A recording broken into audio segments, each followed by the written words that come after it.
I'm Terry Gant, and my favorite thing is the Legion of Superheroes comic book franchise.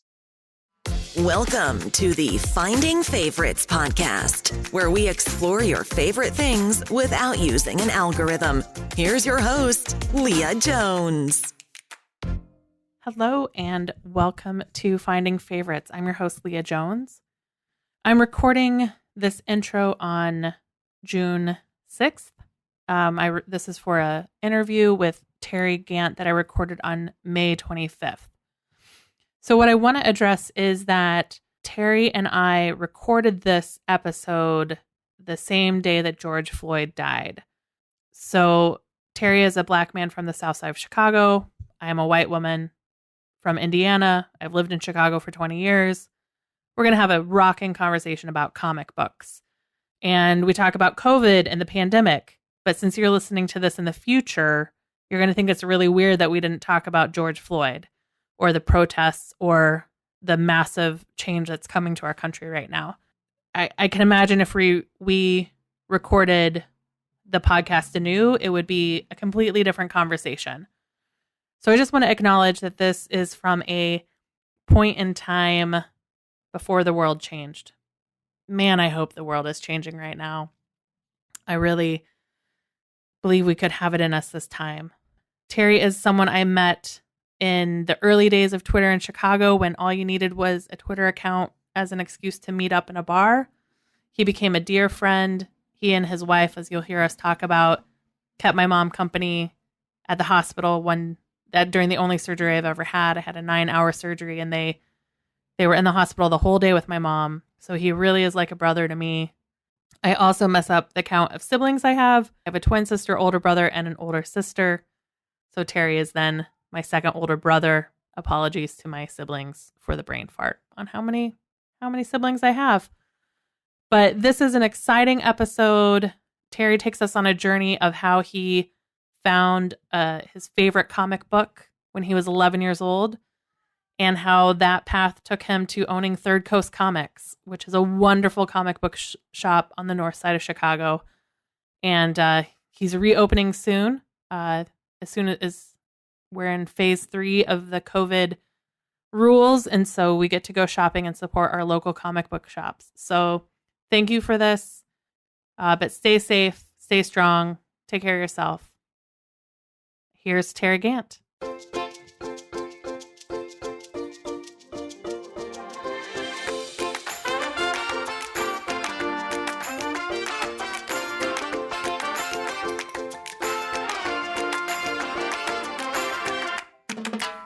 Hello and welcome to Finding Favorites. I am your host, Leah Jones, recording this on Memorial Day 2020. We are 9 or 10 weeks into the shelter-in-place order, and that is, it turns out, long enough to come up with a podcast idea and get your friends on board with setting aside some time for interviews. Today, I am joined by my good friend Terry Gant. Hi, Terry. Hello, Leah. How are you today? Doing great. So Terry is the owner of Third Coast Comics. It's a comic shop on the north side of Chicago. And we know each other through the internet, but we are real life friends. Right. And I think that's an accurate statement. Absolutely. We're almost related. I think you're definitely like my mom's there's 3 of us, fourth child. You've spent some long quality hours with my mom at the hospital, keeping her company when I was in a surgery. For that, we are grateful. You've sent her Jimmy John's. You've bribed Jimmy John's drivers in Indiana to actually take her treats. And a good friend to the Jones family. Absolutely.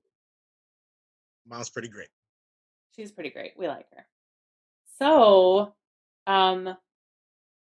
what's been keeping you guys busy?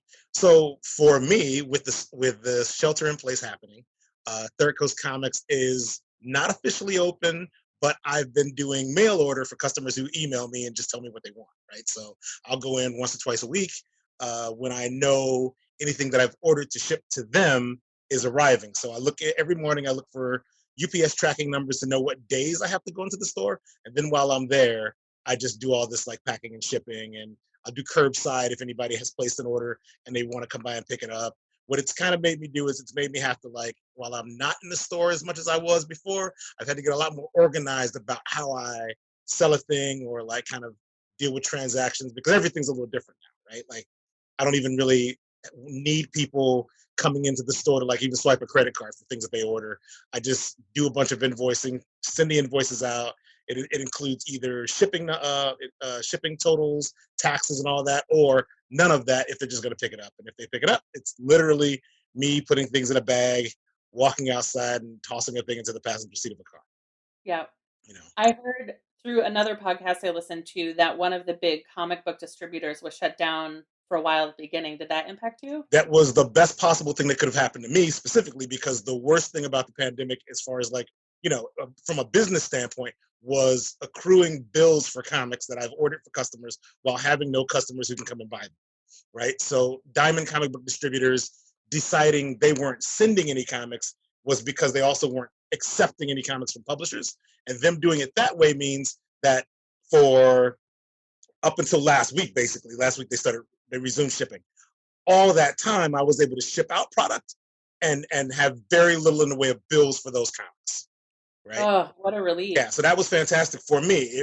Like if the trouble was all supply side. So like if it was you ordering 5 graphic novels and I had 3 of them in stock but didn't have 2 of them, I'd have to place an order for the 2 of them and then hope that there was a warehouse somewhere in the chain that can get me the 2 books in a timely manner so you can get your order in, say, like a week at the most. But if I had that stuff already in stock, it'd be no problem whatsoever. You get it in like 2 days, right? Okay. But in some people's cases, it was like it would take 2 weeks to get something because the warehouse where normally I'd be receiving things that I'd reordered was completely shut down. The one I was getting things from, or that I'm currently getting things from, is only open 3 days a week.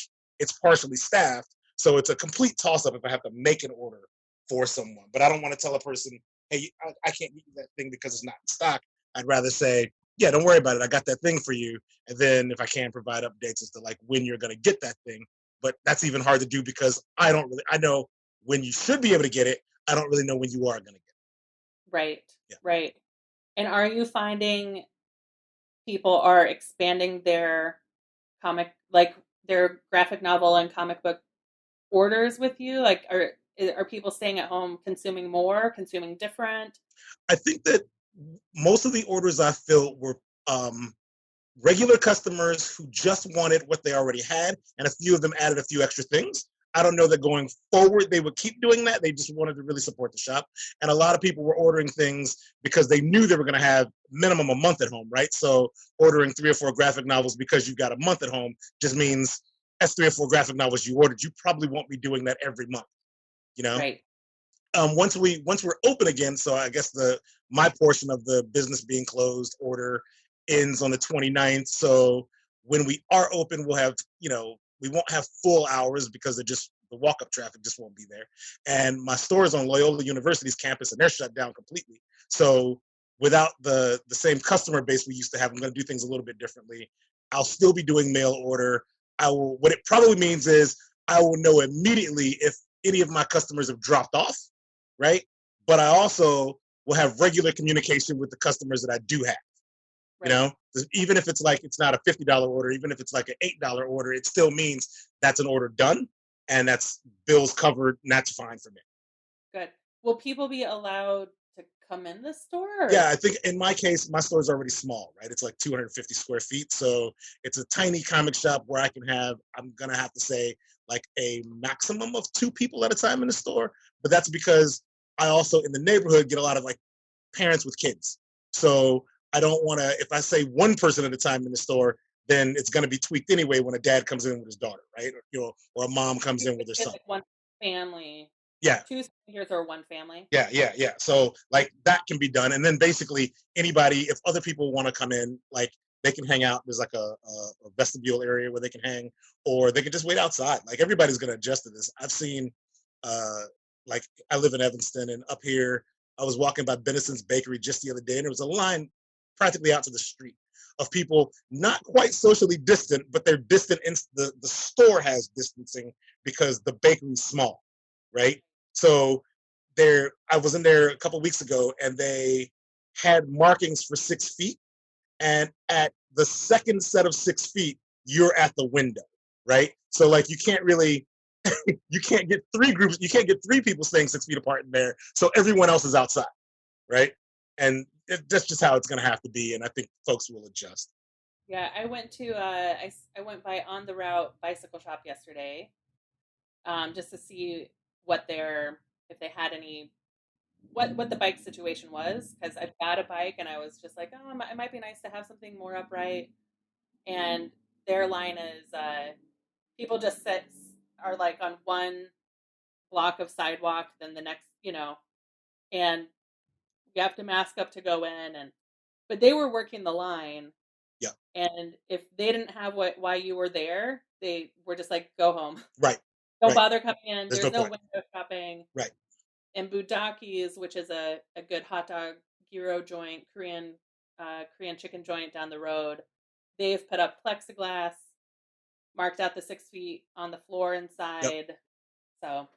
Yeah, and even in my store, I had this area where if there were new comics, new series starting up that I thought customers who were coming in buying their regular things might want to be turned into some new comic series, I had an area where I would lay those all out kind of flat, right? And I had enough space for maybe like 25, 30 of those individual like new tried out titles. I've completely gotten rid of that because now there really won't be a lot of time for you to like browse for a new series to get into, but instead I put special like kind of call out graphic novels in that area. So it's a whole book that's already done, the story that's completely finished. And if you're buying your comics or whatever, and you look over at this area, you can go, oh, I've always wanted to read that book. You just grab that, right? I'd rather have it that way than have that like that impulse that people are used to having, which is now normally in retail, we want you to take a 5-minute visit and turn that into a 15-minute visit, right? Mm-hmm. Here, for public health reasons, we need you to take a 5-minute visit and keep it a 5-minute visit. Right. You know? And don't touch everything. Right. And I would rather, if that's the case, and I have a product that I can't wipe down after you're gone, right? Like I can't really do that. So I've the comic book. Yeah, I've made some adjustments in a lot of areas, as much as I could, right? But some of it's also going to be, all right, the first time customers come in, I'm going to have to assess that situation. How did that go? Wow. Tweak it, as much as I can. Well, I am glad that you are going to be allowed to reopen and get back in the store. I happen to know you're an extrovert, so I bet you are excited to see more people in person. So, okay, I am an introvert with extrovert tendencies, and my issue was going to be like having to kind of, and my wife and I talked about this, having to fight like that thing where part of my brain absolutely does miss all the human contact, but part of my brain is also really enjoyed the peace of being able to pack and ship in the quiet, right? And develop a process with no outside noise. Yeah. Right? Like I also know that I want to, like, I can't do events now, right? Like I'm on Loyola University's campus. There are no events. I can't do my meetups. I can't do, like, I've done some wild things in order to get people into the store. Yeah. I can't do any of that. And I'm okay with all that because some of that requires a lot of energy to do, right? And my downtime is now lessened. So I have to like really like throw myself into my downtime so that I can keep my brain absolutely sharp for when I have to, step up in order to make a sale now during COVID. You know what I mean?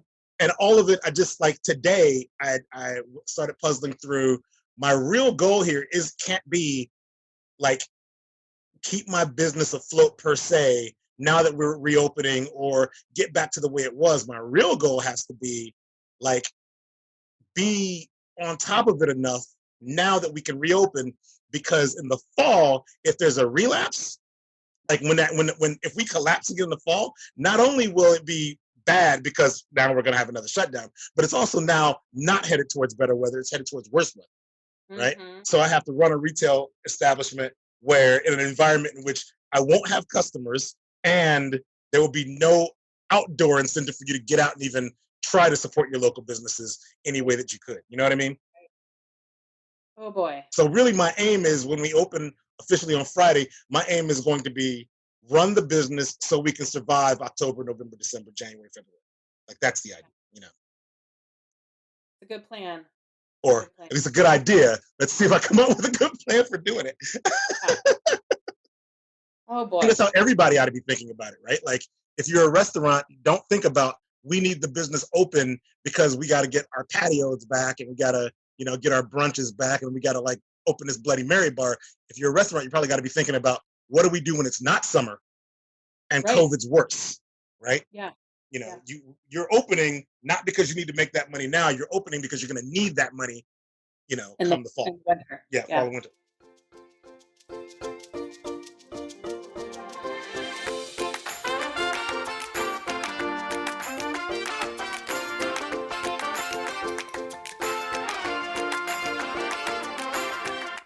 Well, how about we jump into your favorite thing? All right. So my favorite thing, I have many favorite things, but the favorite thing that's most relevant for this discussion is comic books, right? I am a comic book collector. I've been a comic book collector since the mid-'70s. My favorite comic book property of all time is called the Legion of Superheroes.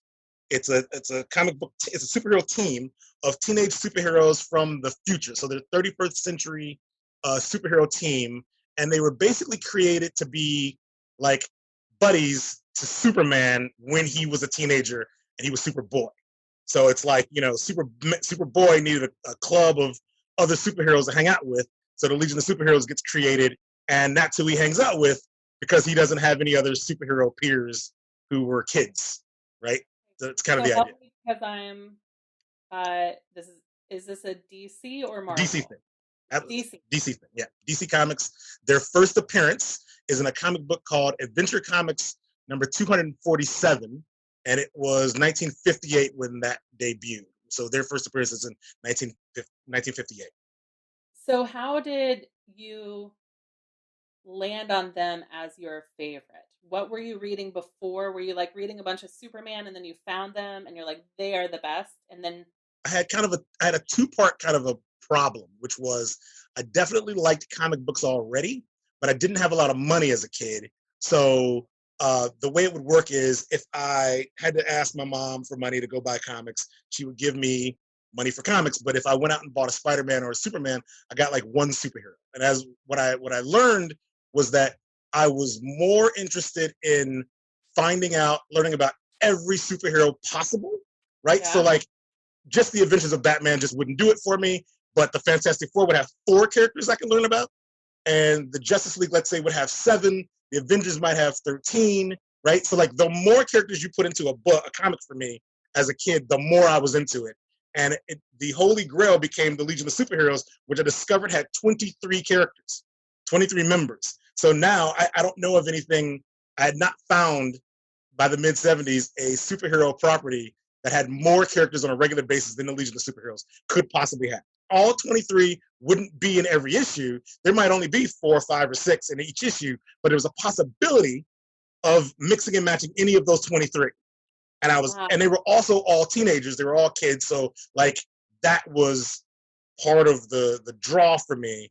And I guess in my collecting, it was like, you know, I would only get so much money to buy comics anyway. So I wanted more bang for my buck, right? If I've only got $2 to go buy comics, there's no point in me throwing all $2 at singular superheroes when I could throw them at teams of superheroes to get more characters in my face. Right. So you get more characters in your face. It gives you more to imagine in between going to the store to get more books, right? Yeah.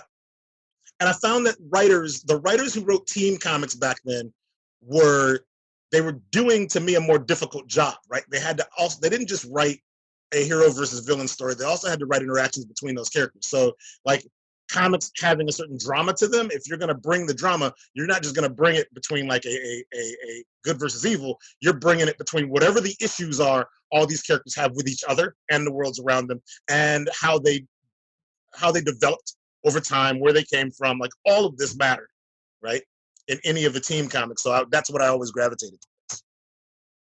So who are some of the other heroes in the league? So in the Legion of Superheroes, it started out with Lightning Lad, Saturn Girl, and Cosmic Boy, all their names are going to have some indication that they were a young male or female character, right?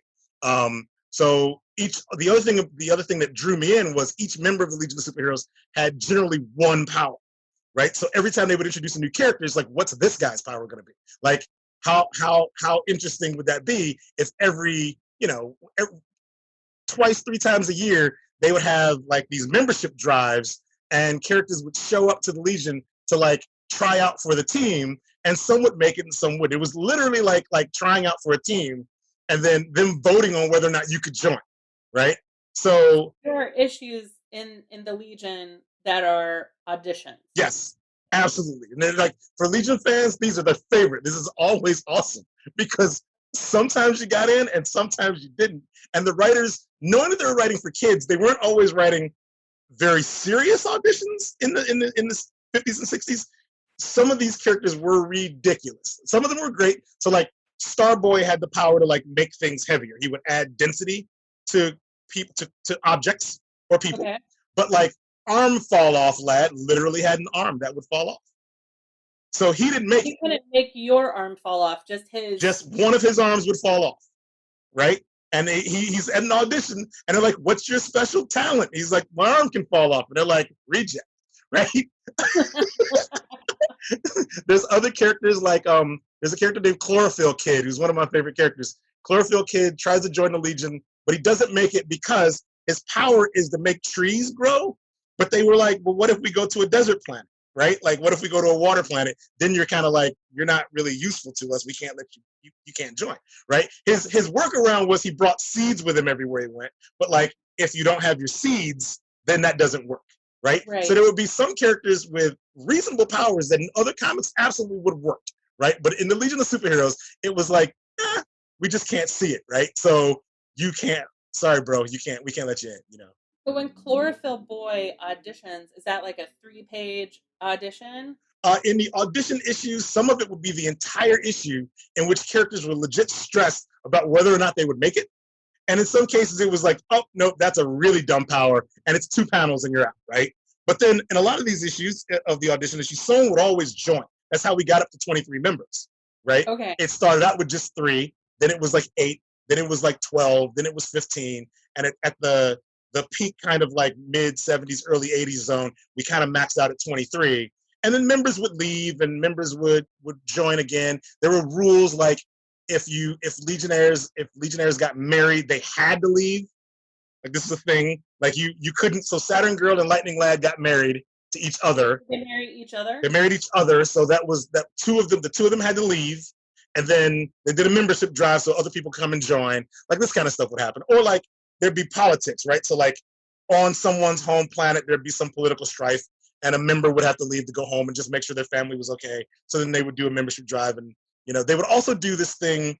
The membership drives were hilarious because sometimes ridiculous characters would show up, but sometimes great characters would show up. But also every year or so, the Legion of Superheroes would have leadership elections, right? Where they would vote on who got to be the leader. And what DC Comics would do is they would start a write-in campaign amongst the fans for who gets to be the next Legion leader.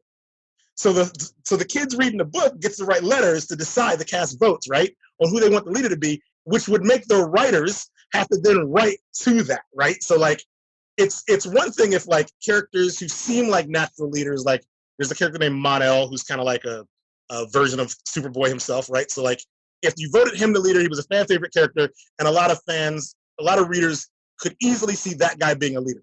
But then one year, there's a character named Wildfire, who is sort of like he's a bunch of floating energy inside of a spacesuit. Like he doesn't have a body anymore, and his personality is very grating and abrasive and aggressive. This dude should never be the leader of anything, but he got voted the leader, I think, more than once.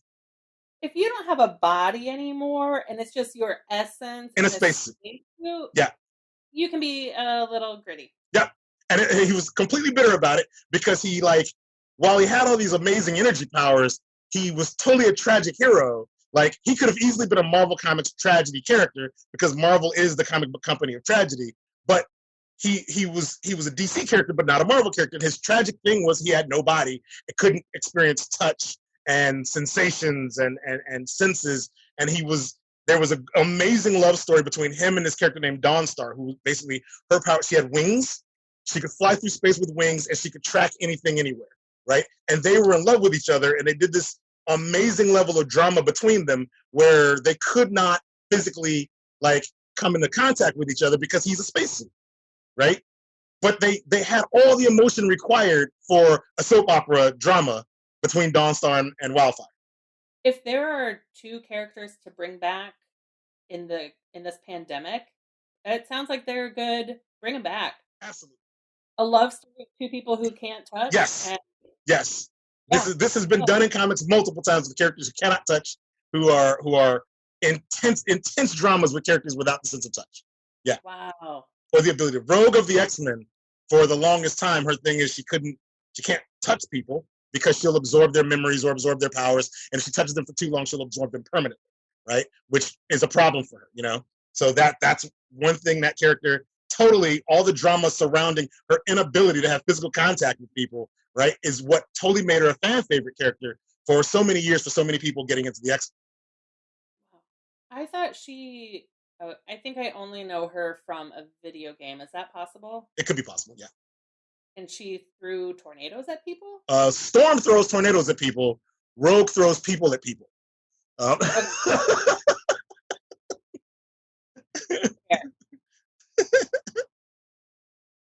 So when you found the Legion, yep. you were just like, this is an economical way for me to get more characters for my buck. Yep. When you found them, how old were you when you found this crew? Next to me, I have the first Legion of Superheroes comic that I ever bought, which I bought in 1978. So I would have been 11 years old. And is this first issue you bought in 1978? Yep. I'm holding it up for the camera, though this is going to be an audio podcast, so that won't work. But if one were to look up Superboy and the Legion of Superheroes number 242, they would see the cover that I just held up. Awesome. Yeah. So was that issue a current week issue when you bought it, and then you were like, I love them, I'm going back in time and buying more, or was it already not current? Tell me about that. That is a very good question. So it was you said collect, correct. So it was a current issue on the newsstands when I bought it.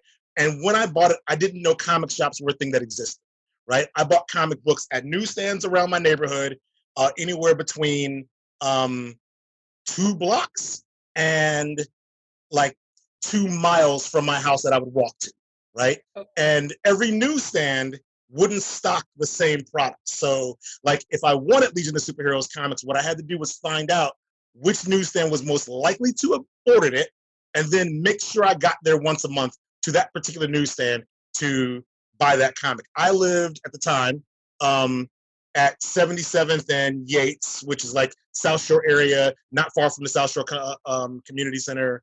We used to call it, when I was a kid, it was called the South Shore Country Club, like the end of Lakeshore Drive going south, like a couple of miles past the Museum of Science and Industries where I grew up. And it was a piece of cake when I would walk from 77th and Yates to like 79th and Yates to a newsstand there to buy comics, only 2 blocks. But when that newsstand shifted what it would buy from ordering less DC comics and more Marvel comics, I had to find another place that was probably carrying it. And that was at 75th and Stony Island, which was about 2 miles, maybe 3 miles from my new apartment, which was on 74th and South Shore Drive, so like 3100 East, right, and 7400 South. But the benefit of it was 2 blocks from my grandmother's house, right, at 76 and Cornell. So if I visited my grandmother, I could wrap in a grandmother visit with a trip to the newsstand around the corner and buy comics. Because I was a kid where, on some level, yes, visiting the grandparents is awesome, but at some point you're just visiting the grandparents, and I'm gonna hop on my bike and ride a couple blocks and go to this newsstand to buy comics to me. Because you know, I had a bunch of older uncles who were cool as older like dude figures, I guess, in my life, but they weren't. They would tell me all about the like reading comics when Marvel Comics first started in the 60s, but they didn't still have any of them, so they weren't useful in that collecting regard.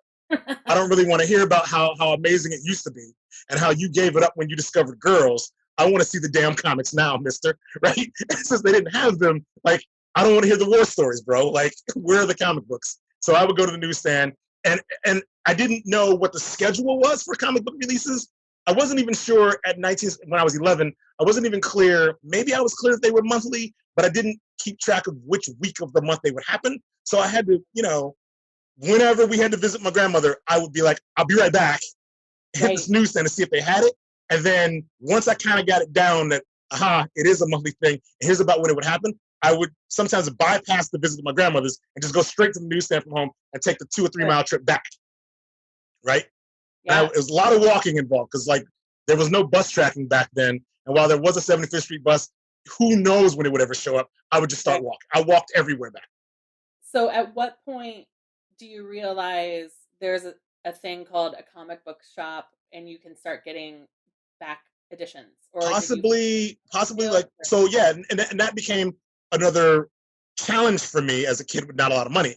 I discovered comic shops were a thing around this time. I heard about this, right? And a friend of mine, his dad was still buying comics, and his dad was there at the beginning of Marvel Comics in the 60s, and his dad kept all their comics. So I would, when I was like around this time, I would go to my friend's house and read these old comics, but it's where I learned that the older comics were valuable, and therefore they cost more. So if I were going to go back looking for the older issues that I was too young for, it was going to cost me more money than I had for buying new comics. So I didn't really start buying back issues and even really hunting them down until I was a lot older, where it didn't matter that like a new comic was $1.25. If I had a couple extra bucks, I could spend it on something that might have cost $10 because now I had that cash. There is a story I told my friends once. When I was a sophomore in high school, I thought there was really only like one comic shop in Evergreen Park that I would go to with some friends. But a friend of mine, when I was a sophomore, was like, no, wait a minute. On the north side, there's lots of comic shops. And I was like, really? So we would like, a couple of times we would cut a few classes, get on the train. And he was like, we just got to go north and go to this comic shop. I'm going to buy these old X-Men comics. And I was like, okay, let's just go north and you'll buy these comics. And he was like, great, let's do this because the value's going up on them and I've got to have them. So great, I went with him. But what I didn't know was how vast the north side was. So I didn't understand that what he meant was we're going to go to the Loyola stop on the Red Line effectively, right? And we were already at 87th and Jeffrey, so we were 8700 South. We were going to go all the way, like the same distance north to buy some comics. And then when we got there, he bought these comics and he spent like 20 and 30 and 40 bucks a piece for them. And that's money I never had as a teenager. And I was like, wait, you just spent 20 bucks on one comic? Are you nuts? And I had a stack of comics, right? But what I learned was there are other comics these guys have at a more reasonable price, and someday I'd be in that market, right? Right. I don't really want to, even now as an adult, right? I'm not really super into dropping 40 bucks on one comic. When I go to a convention or a comic show or something, and I'm looking for comics to fill out my Legion of Superheroes collection, I am looking at a certain price point I have in my head that's reasonable to pay, and a certain amount that I'm just not quite ready to go over just yet. And what I've managed to do is I have managed to, over the years, chase down a whole lot of these issues from like the 50s and the 60s that I never had before. And I've been so obsessive about it that in some cases I have 2, 3, 4, and 5 copies of one issue. Okay. And I started this year. So one thing the pandemic has done is it's given me time to begin organizing my comic book collection. Mm-hmm. So bagging and boarding and alphabetizing and tracking down what issues of Legion of Superheroes appearances I have, which ones I don't, right? This is how I discovered I had more than 3 copies of things. I thought I might have only had 3. No, I have 5 in some cases, but I didn't know that until I really started digging into it, because I've got the time to do it now. Right. Are there other Legion fans out there? Are you the biggest one? Where do you think you fit in the world of collectors of Legion? I would say I'm probably in terms of how much I love this comic book property. I really do love it, right? I had to pump the brakes when I was collecting action figures of them, and I run out of space to possibly even display these things. And then it became like, I can't have anything with the Legion on it because there's just no room in my apartment, right? I have to like draw the line somewhere, right? And I'm in these fan groups on Facebook where people, like fans, discuss Legion related things, and I find myself, I might be a huge, like I'm a massive fan of the Legion, but there's a certain level of discourse I won't engage in, and there's this feeling that we fans have who've been fans for a long time that our Legion is of a certain era. But if you really love this property, you have to accept all the eras of it because times change, right? Time has changed. For everything anyone can be a fan of, times will change. The pizza that your parents grew up eating will not be the pizza they're going to get today. It's just, things are going to be different. Better ingredients are going to make a better pizza. It's just going to happen. You can collect the old issues to have those stories, but if these characters are going to be relevant for new generations, things are going to be different, right? And a lot of fans really have trouble accepting this, and I just can't really have those conversations with those folks because, like, it's yelling into windstorms. You know what I mean? Like, what do you really, you're going to stop? Let's say we're not even talking about the Legion of Superheroes. What if it's like Batman, right? Right. Batman today is nothing like Batman was in 1938. He's nothing like he was in 1948. He's nothing like he was in 1978, right? So if you're the biggest Batman fan in the world, you have to accept that there are some amazing eras of Batman that have already existed, like the Neil Adams run, or like even the Frank Miller Dark Knight stuff was really important, and some would say that should have died right there, which I would say that. But like there are like parts that matter to different people depending on when you came along with Batman, right? Like people will laugh about Adam West and the Adam West Batman era, but I would say without Adam West Batman, there just isn't nearly as much interest in Batman today, right? It matters, you know, like, so it's just history, you know? Yeah. Times change, people change. Like it's the comic book company's job to make the product relevant, ongoing, right? And sometimes decisions will get made that we don't agree with, right? Right. But if you're a fan, be a fan. So what is your era? What's your sweet spot? So I sort of straddle a couple different zones, right? Primarily for me in comic book collecting, since I really got into it in the mid to late 70s. That's what we call, like, it's sort of the Bronze Age of comics, right? Like, I was too young for the Silver Age of comics, which starts in about 1958 to 1963, depending on who you ask and what you're tracking, right? Okay. I was born in 69, so like I was too young for the most important parts of that, and the Silver Age sort of ends with the death of Gwen Stacy and Spider-Man, right? When Gwen Stacy dies, and when Green Arrow's sidekick is discovered to be on heroin, that is the death of the Silver Age. That is the point at which now we're putting so much realism into comics that we're over the rainbow, so to speak, right? So when I started collecting comics, we were already past that point, right? Okay. So now we've got the realism, we've got the grittiness, we've got the acknowledgement that it's not 8-year-olds reading our comics, it might be 16-year-olds, and it might be college kids as well, right? Okay. So definitely in the 80s, it's when comic book companies realized college kids are reading comics, right? College-age people are reading comics. We can step it up a little bit, right? The trouble in comics has always been that since comic book companies discovered this, they've been writing for the same group of people ever since, right? And by that, do you mean they've been writing for a cohort of people who were college age in 1986? They've been writing for that same cohort ever since. Okay.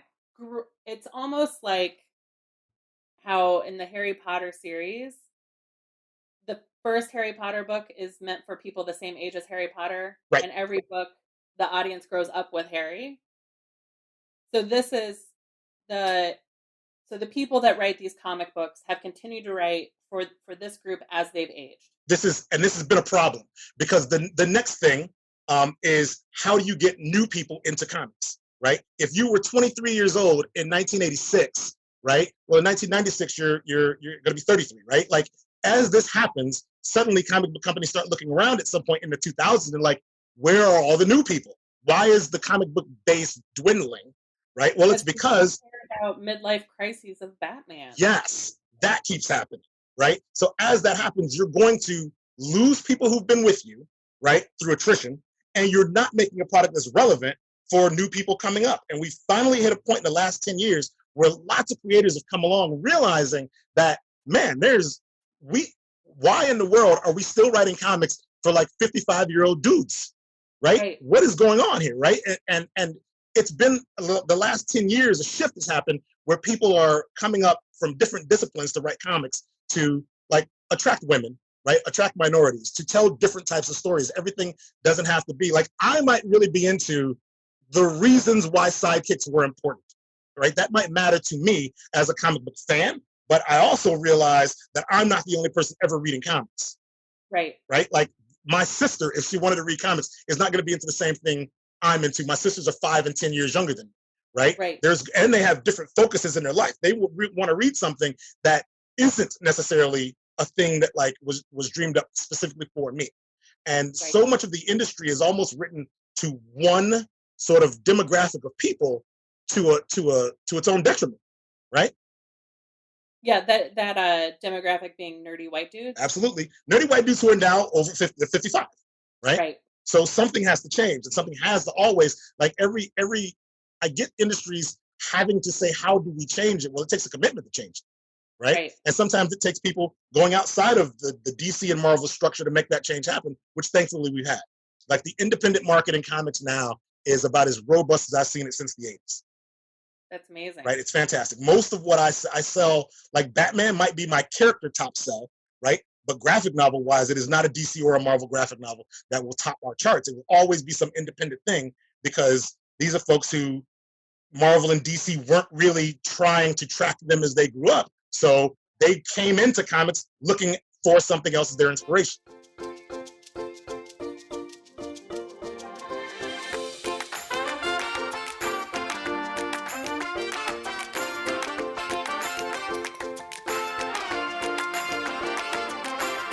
How do you go from the League of Superheroes to owning a comic book store, to being a retailer? Yeah, it was almost an accident.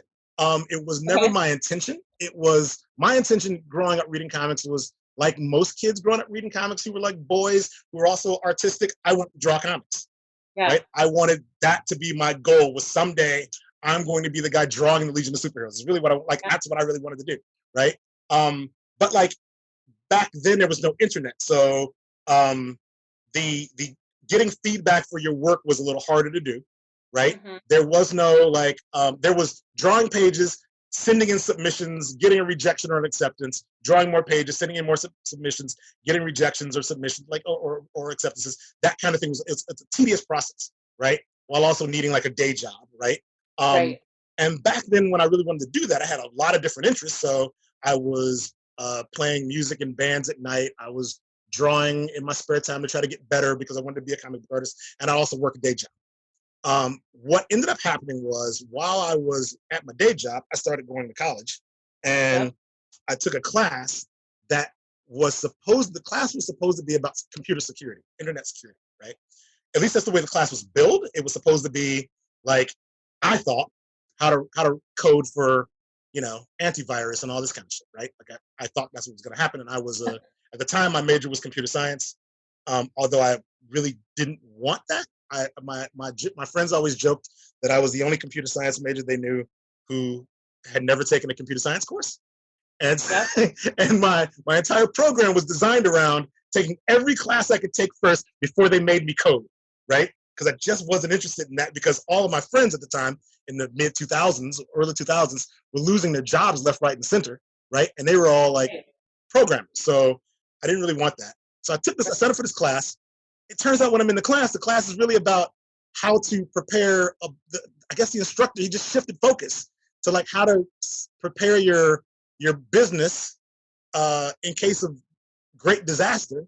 And then what would you do to recover said business? And how would you do this from a programming standpoint? I guess that's kind of what it was really about. So we all had to create fake businesses, have some natural disaster happen to our business, and then have a plan in place, like a global pandemic, and then have a plan in place for how to function or how fast to get up and running again, right? And I guess from the instructor's point of view, it would be like, where are your servers and where's your redundancy and all this kind of stuff, right? And from my point of view, I created a fake comic shop because it was a business I was roughly interested in, right? But he made us all go through the process of really creating businesses, right? And so I created this business, and then the long story short was that project got so robust that people were like, if it really existed, I'd shop it.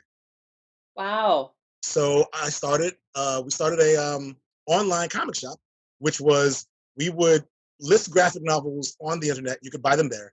And then if you live within 2 miles of my house or my office, or like downtown, I would deliver to you. So we started with like maybe the first 100 or so accounts that we had were all people that we met in person, right? My comic book meetups, since I didn't have a physical shop, my comic book meetups were in bars and bowling alleys. Yeah. So I would just tell people, hey, meet me at this place. You know, what year is it happening? 2005. Okay. Yeah, 2005, 2006, 2007 were the years in which you could meet me in a random place, and then we'd strike up a conversation. Comics would come up, and I would discover you love Buffy the Vampire Slayer, which around this time was no longer a TV show and only a comic book, and you would not be able to get it unless you were reading the comic. So a lot of our early customers were just buying Buffy the Vampire Slayer. All right. And then you slipped around town like a vampire slayer, delivering people their comic books. Yep, absolutely. Amazing. There would be like, my wife would drive and I would be in the passenger seat. The customer would come out of their house, walk up to the car. They would hand me an envelope with money in it. I would hand them a bag with comics. And we did that for 3 years. And then at some point, I graduated and I was trying to get promoted at work, and the getting promoted at work thing just didn't work out. And it was like, well, like, I don't know, like I need to know if this comic shop thing can work. And let me tell you what's really tiring: chasing people down for money over comics. Right? It's exhausting. So yeah, it's a lot of energy for a $20. Absolutely. Right? So it becomes like having a brick and mortar might be a great idea, because now they could just come get books and pay for them immediately. Yeah. Right. And I would also know, like, if this brick and mortar thing could work out, let's just try it. Yeah. And in 3 months, 6 months after I opened, the recession happened in 2009. Yeah.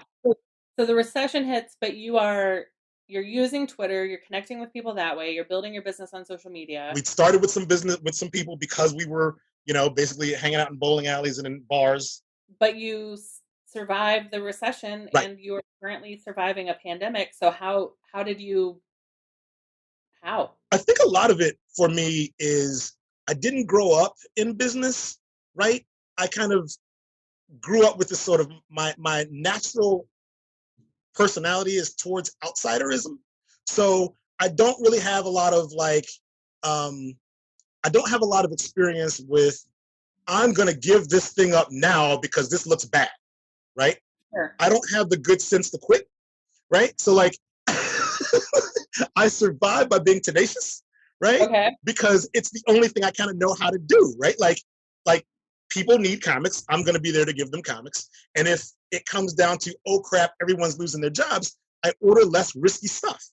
Yeah. It's not easy, right? But like, I know for sure there are other businesses that were like tapping out after a year, right? And I get that on some level, that's the thing you just have to do sometimes, right? Right. But it's another when it's like, it's not, this is difficult, right? Because of circumstances. I've never owned a comic shop in which times were good economically, really, for everyone in my community, right? Yeah. But I am our community's comic shop. Is the League active today? Is this something people could get into with a modern 2020 storyline? Yes, it is. If you're a graphic novel reader, meaning that you want whole storylines done and wrapped up, the first volume of the current Legion of Superhero story run is not collected yet. They're only up to issue 5, right? They usually collect them every 6 issues or so. Okay. Brian Michael Bendis is the current writer. What is he known for? Brian Michael Bendis is known for creating Jessica Jones. He's known for creating Miles Morales. Yep. He is a very well-known writer in comics. I am not horribly enamored of his run of the Legion of Superheroes because I think his focus in it, and I understand it, I just don't particularly, it's not, again, just because it's not for me doesn't mean it isn't also interesting, right? Yeah. Like, what he's doing is he's got the son of Superman and Lois Lane, who is the current Superboy. He has gone to the future, and he's met a bunch of teenagers who are the Legion of Superheroes who are going to be his buddies. The book is very much written as if these people are completely aware that they're his buddies in a clubhouse in the future, which is a little different than the level of drama that I'm used to, right? I don't really want a comic that is about one character when I'm wanting to read a comic about 23 characters. Right. And what he's doing, though, is he's kind of introducing the premise, and at some point in his writing, he gets around to fleshing it out with everybody else, which is kind of what I'm waiting for. Okay. Because that's the part where I know I'm going to be into it. So he's really, it's a true reboot of, yes, like you, Terry, you know that these other teens in the future become the League. Yep. But Superboy just is like, oh, there are other teenagers to hang out with. This is neat. Basically, right. Okay. Yeah, why am I like, they basically pulled him into the future, right? And they haven't really revealed to him why they've done this yet. Oh. Right? So he's learning about the future universe. And apparently it's very important that he be there, but he hasn't quite figured out what that is, right? And he's meeting these other characters. So we're meeting the new characters as he meets the new characters. So I completely get this form of writing, right? But I also have boxes and boxes of these comics, right, where this has already been covered. Yeah. You know what I mean? In a different format. So I'm okay if we just get to the point already, but I'm also patient enough to let a master comic book writer tell the story he needs to tell. Right, because you also recognize this is what you do to get new people in. You have to let them start from day one. When you want new audiences to read a thing, you have to create a new thing for them to read. And then if they go back and print the old things, great, you can read these original stories if you want, right? You can do that, right? I already own a bunch of this stuff, right? So I'm fine with like this change having to happen because it's not like somebody crawled into my window and stole my old comics. Right. Right. Yep. You can still read the stories you love and visit the 23 members that you love. Yep. And a lot of people's touch points for like getting into comics won't be the same as mine anyway, right? So I might not even say to you, if you're a new reader looking to get into some team comic, it might not be the Legion of Superheroes I point you towards.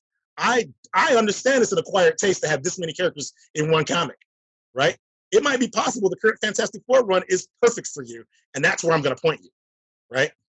So if 11-year-old Terry walked into your store today, low budget, like doesn't have a lot of money for comics, wants to get a lot of bang for their buck, what are you turning them on to? So the price of comics at this point is kind of leveled out at like $4 a piece. Okay. But if 11-year-old me came into the store, I'm going to point them, like I know I'd still be reading, 11-year-old me would still want team comics. So it's still going to be the Avengers, the Justice League, the Teen Titans comic, the Young Justice comic. That's also a Brian Michael Bendis comic, right? Okay. It's fantastic. Like Young Justice might be the thing that I would love immensely, given the way this whole year of that book is gone. But also, I also liked when I was a kid independent comics that weren't about established superheroes that I knew.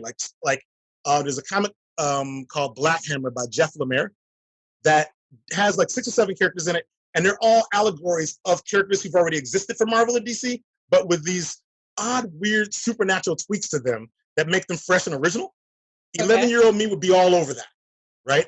Absolutely love the shit out of it. What is your prescription for somebody new to comics, 2020, that has enough of a backstory that if they get into it, they can either, it's not overwhelming. Sure.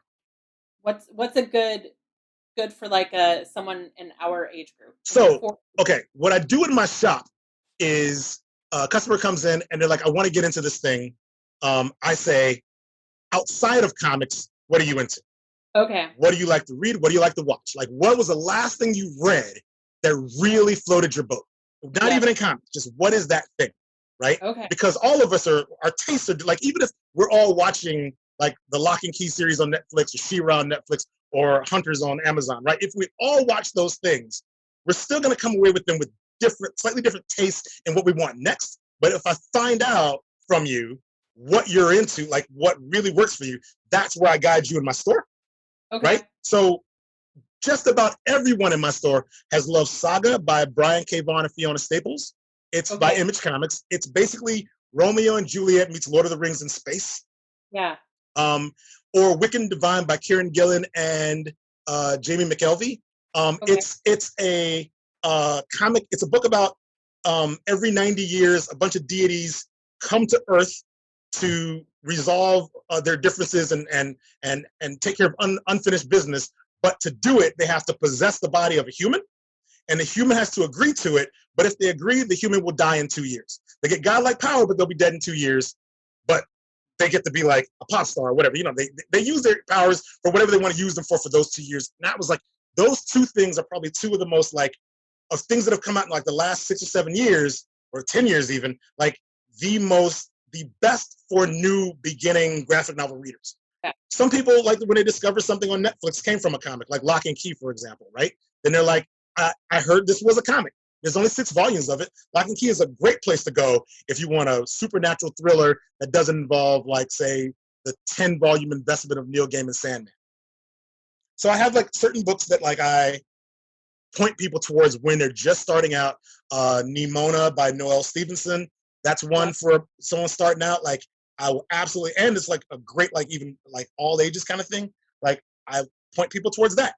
And if you're enjoying her She-Ra, you may as well go read Nimona. You know? I love it.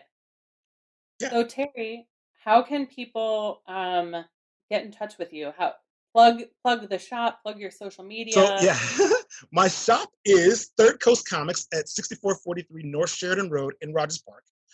To make an order for me for mail order, you should email me at terry@thirdcoastcomics.com, all spelled out, and that's TERRY.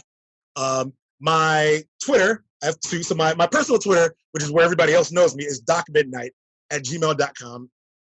Doc Midnight at Doc Midnight in general. Yep. And then I'm at Third Coast Comics, which is at 3RD Coast Comics for that. And we're also on Facebook, and we've got like just a variety of ways to reach us for the most part. And at this point, yeah, everybody with it, because my website was never set up as an e-commerce site, right?